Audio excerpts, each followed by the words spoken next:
Hello guys, we're going to read another chapter of Framed. Here we go. Chapter 25, The Getaway. Margaret, Agent Rivers, and I were about 25 feet from the front door when Nicolae Navrescu saw me. The look of recognition and surprise on his face were unmistakable. And worst of all, there was no way I could beat him to the door. "He knows me," I said under my breath to Rivers. "He just spotted me." "He may know you," said Marcus, "but he doesn't know me. You two do not stop walking until you make it to the sidewalk. Kayla's waiting for you." "Kayla, who taught me self-defense at Quantico? She'll be off to the right when you get through the door," he said. "She's standing on the line that marks the end of their jurisdiction. Do not stop walking until you reach her." Now, Navrescu was headed right to us, but there was no way to know if he could tell that Rivers was with us or not. "What about you?" I asked Rivers nervously. "What are you going to do?" He didn't answer. Instead, he just resumed playing the role of the very excitable middle school teacher. "Mr. Navrescu," he said as he cut him off and blocked him from reaching us, "my name is Mike Evans, and I'm the art teacher at North Bethesda Middle. I just want to say that I'm a huge fan of your scholarship program. I just think it's amazing that you've helped so many deserving kids." He kept talking, but I could no longer make out what he was saying once we got to the door. "Go, go, go," said Margaret as she took me by the arm and hurried me along. I turned to look back over my shoulder but couldn't see the Rivers in the crush of people and had no way of knowing if his act was working or if things were going to go very wrong for him. Margaret kept pulling me along. Then another voice called out, "Wait 1 second, come back." It was the bodyguard Navrescu had signaled inside the embassy. He was about 6'6", so his strides were long and he was catching up. "Sorry," I called back to him, picking up the pace, "but we're running late." I looked to the right and saw Kayla, all bright and smiley. She had on jeans, a tank top, and a pair of boots that maybe nudged her over the 5-foot mark.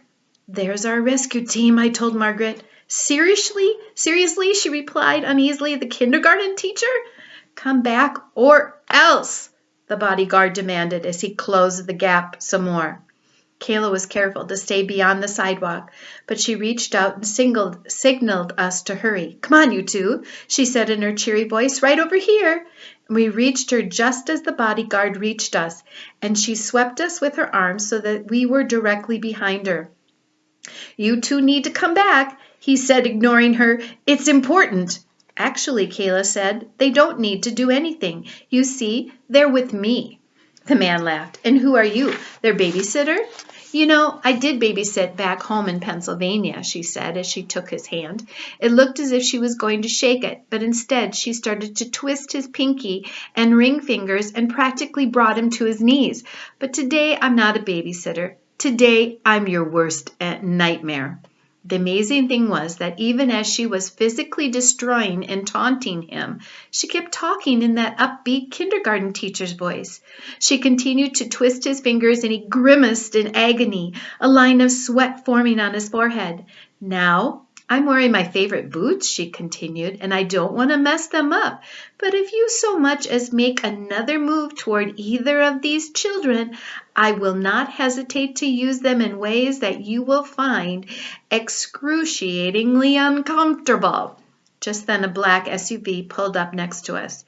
"You two get in," Kayla instructed us without turning her attention from the bodyguard. I opened the door and we both jumped in. Once we were safely inside, Kayla finished her conversation with the man. "So do we understand each other?" He didn't respond at first, which caused her to twist the fingers even more. "Yes," he said, "we understand each other." She flashed a smile and said, "It was a pleasure to meet you." She let go and he pulled back his injured hand and clutched it with the other. Kayla literally had to jump up to get into the back seat with us. Once she did, she slammed the door shut, the power locks closed, and the SUV was moving down Massachusetts Avenue. She looked over at Margaret and smiled. "Hey, I'm Kayla." "Hi," Margaret said. "You're my hero." Kayla laughed. "You'd be surprised, but I get that a lot." As we drove away, I turned around in my seat so I could look out the rear window to see if Agent Rivers had made it out of the embassy. I didn't see any sign of him. We have a covert asset, Kayla instructed the agent behind the wheel. Drive accordingly. Roger that, said the driver as he picked up the pace. We stayed on Massachusetts Avenue, which is also known as Embassy Row, for about a mile. Then we started making some sudden turns onto little side roads. I could feel car sickness coming on. He's just making sure no one's following, explained Kayla. That's good, I said. The man you destroyed, is he going to cause trouble for you? She laughed. He is going to go to his grave without admitting to anybody that he was out-muscled by little old me. Margaret laughed. Kayla looked at me and shook her head. Florian, what were you thinking? I don't know, I admitted. You are unbelievably smart, she said. This was anything but. I know. That was the entire lecture I got from her, but I was certain there was more to come. Are we clear? She asked the driver. Absolutely, he replied. No one's following. Great. Take us to the Washington field office. I'm stationed there and not at the Hoover, she said to me. I'm worried about Agent Rivers, I said. I didn't see him come out of the embassy. Yeah, well, he was sure worried about you, she replied. Thank goodness you had enough sense to send a distress signal. Actually, that was Margaret, I said. Thanks, Margaret.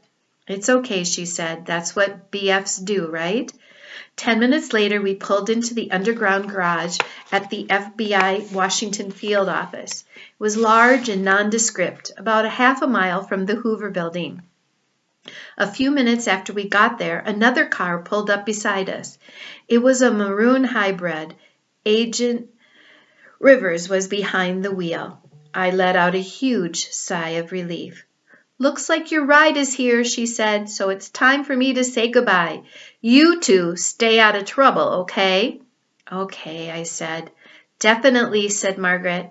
And Florian, she said, looking at me right in the eyes, that big brain of yours, don't forget to use it. We got out of the SUV and Agent Rivers came right to me. Florian, I can't believe you did that, he said. I am so angry with you. I know, I replied, but we are going to deal with the anger a little later, he said. That's when he wrapped me up in a hug. It was tight and comforting and long. I'm sorry, Agent Rivers, I said, looking up at him. You call me Marcus. I nodded. I'm sorry, Marcus. And that's all for today.